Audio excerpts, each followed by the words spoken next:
नमस्कार, सत्यदर्शन न्यूज मध्ये आपले स्वागत आहे. मी पायल शहा.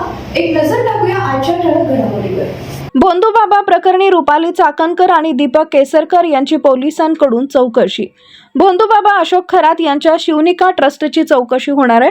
त्यांच्या सदस्यांची देखील चौकशी होण्याची शक्यता आहे. रुपाली चाकणकर आणि दीपक केसरकर यांची चौकशी नाशिक पोलीस करणार आहेत अशी माहिती सूत्रांची आहे. काल मुख्यमंत्री देवेंद्र फडणवीस यांनी विधानसभेत याबाबत निवेदन दिले. प्रकरणाची गंभीरता लक्षात घेऊन काही राजकीय नेत्यांची ही चौकशी होऊ शकते. स्वतःला कॅप्टन म्हणवणारा खरात 10वी नापास आहे. अंकशास्त्र तज्ज्ञ असलेला खरात हा गणितातच नापास होता. खरात 2 विषयांमध्ये नापास असल्याची माहिती समोर आली आहे.